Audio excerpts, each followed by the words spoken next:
अस्सलाम वालेकुम। SMTV global के साथ मैं हूं आमना अनफाल। सबसे पहले न्यूज़ हेडलाइंस।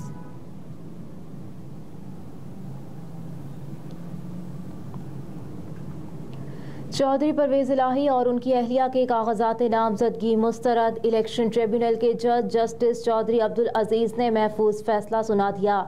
इलेक्शन ट्रिब्यूनल ने रिटर्निंग अफसर का फैसला बरकरार रखते हुए चौधरी परवेज इलाही और उनकी अहलिया कैसरा इलाही के कागजात नामजदगी मुस्तरद कर दिए।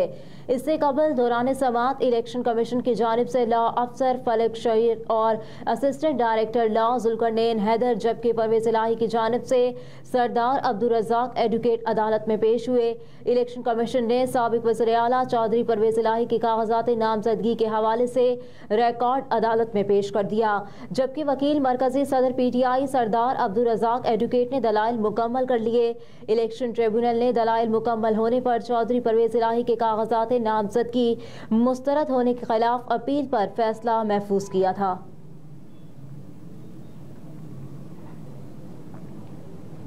KP और पंजाब में शदीद धुंध, मोटरवेज मुख्तलिफ मकामात से ट्रैफिक के लिए बंद। तर्जुमान मोटरवे पुलिस के मुताबिक KP और पंजाब समेत मुल्क के मैदानी इलाके शदीद धुंध की लपेट में है। मोटरवे M1 पेशावर से इस्लामाबाद, मोटरवे M3 को लाहौर से दरखाना, मोटरवे M5 को शेरशाह से ज़ाहिर पीर तक ट्रैफिक के लिए बंद कर दिया गया।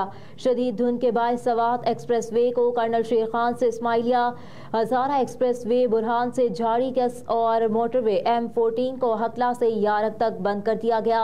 मोटरवे पुलिस ने शहरियों को धुंध के दौरान सफ़र करने से एहतियात की हिदायत भी की।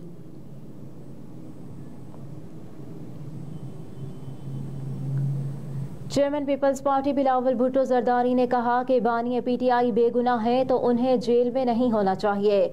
उन्होंने सियासत में जो कुछ किया वो खुद भुगत रहे हैं। साबिक वज़ीर आज़म जुल्फ़िकार अली भुट्टो की सजाए मौत के खिलाफ सदारती रेफरेंस की समाअत पर आए साबिक वज़ीर ख़ारजा बिलावल भुट्टो ने सुप्रीम कोर्ट के बाहर मीडिया से गुफ्तगू की। कहा कि आज हम शहीद जुल्फ़िकार अली भुट्टो के रेफरेंस की समाअत पर पहुँचे। हम समझते हैं तारीख को मसख ना किया जाए बल्कि हम तारीख को दुरुस्त कर सकते हैं। बिलावल भुट्टो ने कहा कि सुप्रीम कोर्ट में जो एक क्लिप चलाया गया, आमरीत में अमर की एक केस में दिलचस्पी थी। जुल्फ़िकार अली भुट्टो के केस का जिस तरह फैसला कराया गया, तारीख इसकी गवाह है। उम्मीद है कि 12 साल बाद इस केस में पीपल्स पार्टी को इंसाफ जरूर मिलेगा। मजीद कहा कि सुप्रीम कोर्ट के लिए मौका है कि अपने इदारे से दाग खुद को धोए। भुट्टो केस की आज तक मिसाल नहीं दी गई।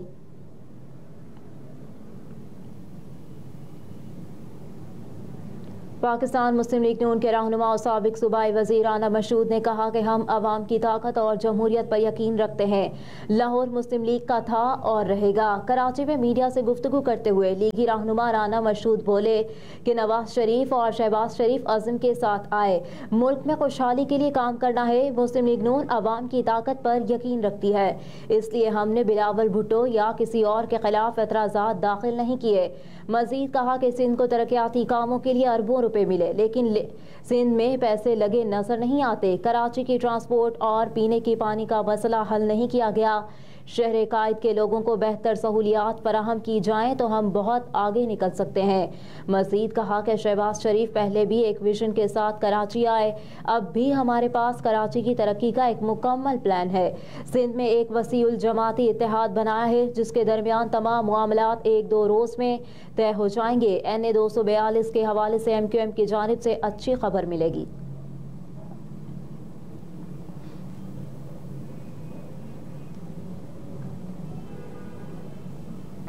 दोहरी शौहरियत पर कागजात नामजदगी मुस्तरद किए जाने के खिलाफ अपील पर फैसला महफूज। इलेक्शन अपीलेट ट्रिब्यूनल के जज जस्टिस अरबाब मोहम्मद ताहिर ने दोहरी शौहरियत पर कागजात नामजदगी मुस्तरद किए जाने के खिलाफ मलिक आमिर की अपील पर समाअत की।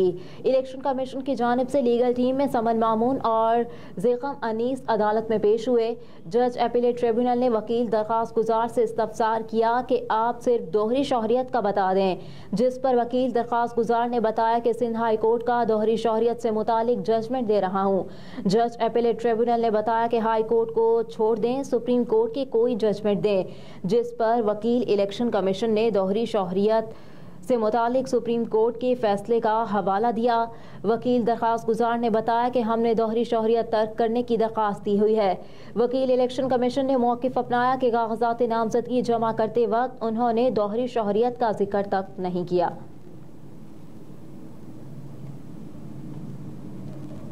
पाकिस्तान और सऊदी अरब में हज 2024 का मुआहिदा तय पा गया। तर्जुमान वज़ारत मज़हबी उमूर के मुताबिक पाकिस्तान और सऊदी अरब ने हज 2024 के मुआहिदे पर दस्तखत कर दिए।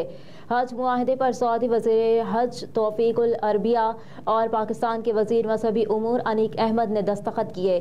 मुआहिदे के दौरान पाकिस्तानी आज़मीन हज को बेहतर से बेहतर सहूलियतें फराहम करने पर इत्तफ़ाक़ किया गया।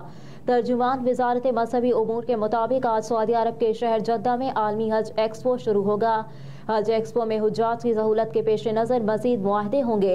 वज़ीर मज़हबी उमूर अनीक अहमद ने कहा कि पाकिस्तानी आज़मीन हज को मना में ख़ुसूसी जगह दी जाएगी और इसकी नर्ख भी कम होंगे। सऊदी वज़ीर हज ने पाकिस्तानी आज़मीन को बेहतर सहूलतें फराहम करने के ताउन का यकीन दिलाया।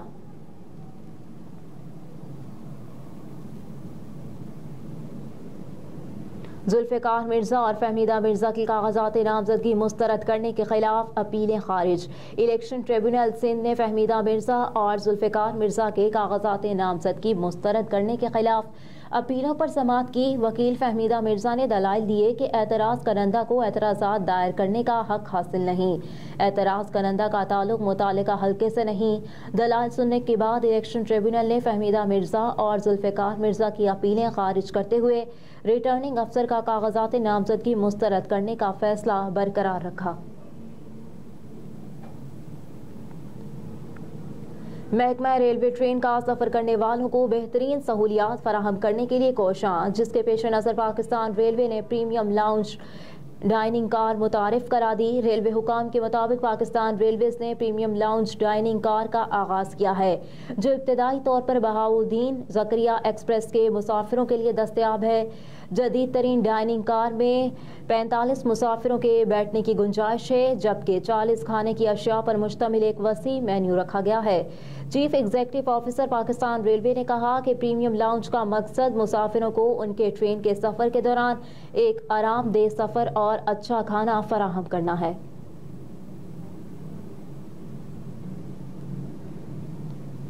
बांग्लादेश में आम इंतखाबात शकीबुल हसन भारी अक्सरियत से कामयाब हो गए। गैर मुल्की मीडिया रिपोर्ट्स के मुताबिक बांग्लादेश में गुज़िश्ता रोज़ होने वाले इंतखाबात का हुज़्ब इख्तिलाफ जमातों ने बायकॉट किया था। 36 साल ऑलराउंडर ने मगरबी कस्बे में वाक़े बागवाड़ हल्के में अपने हरीफ को 1,50,000 से ज़्यादा वोटों के बड़े फ़र्क से शिकस्त दी। मीडिया रिपोर्ट्स के मुताबिक ज़िले के चीफ एडमिनिस्ट्रेटर अबू नासिर बेग ने खिलाड़ी की जीत की तस्दीक की।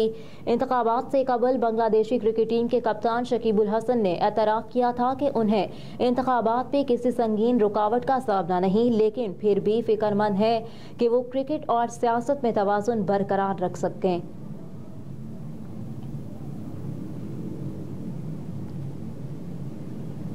और बांग्लादेश में आम इंतखाबात में शेख हसीना वाजिद 5वीं बार कामयाब हो गईं। मीडिया रिपोर्ट्स के मुताबिक बांग्लादेश के इलेक्शन कमीशन के तर्जुमान का हवाला देते हुए बताया गया कि शेख हसीना वाजिद की हुक्मरान जमात अवामी लीग ने इंतखाबात में कामयाबी हासिल कर ली। इतवार को होने वाले इंतखाबात के नताइज के मुताबिक हसीना वाजिद की जमात अवामी लीग और उनकी इत्तेहादी जमातों ने 300 पार्लिमानी नशिस्तों में से कम अज़ कम 223 नशिस्तें जीती हैं। इन नताइज के बाद अब हसीना वाजिद मज़ीद 5 साल तक इक़्तिदार में रहेंगी।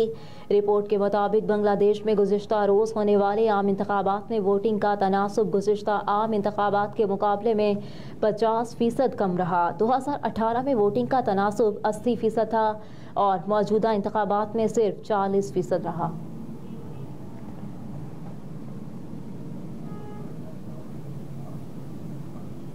हेडलाइंस आप जान चुके हैं। न्यूज़ स्टूडियो से फिल वक्त इतना ही। आप देखते रहिए SM TV ग्लोबल।